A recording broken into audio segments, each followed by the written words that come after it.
o devido processo legal, já está aí na sua tela.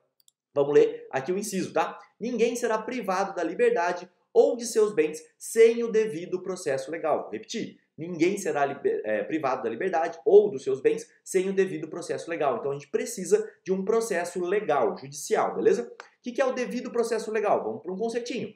Conjunto de práticas jurídicas prevista na Constituição e na legislação infraconstitucional, cuja finalidade é garantir a concretização da justiça. Ou seja, a gente está falando aqui de Constituição e depois está falando de Código de Processo Civil, Código de Processo Penal e assim por diante. Então são todas as práticas jurídicas previstas na legislação e na Constituição. Isso é o devido processo legal. E a gente pode ter dois aspectos aqui. O aspecto formal, que aí você vai pensar em forma, em processo mesmo, e o aspecto material da norma. Vamos fazer a distinção para você entender porque isso aqui é importante. O indivíduo pode se valer de todos os meios jurídicos disponíveis para a defesa de seus interesses, o contraditório, da ampla defesa, o acesso à justiça, o direito ao juiz natural e assim por diante. Então a gente vai pensar em processo como processo mesmo. Tá? O contraditório o que é? Um lado fala, o outro tem que ser ouvido. Isso é o contraditório.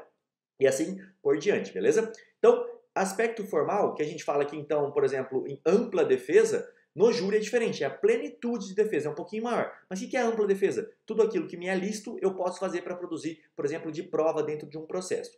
Vamos olhar agora aqui o aspecto material, também chamado de substantivo.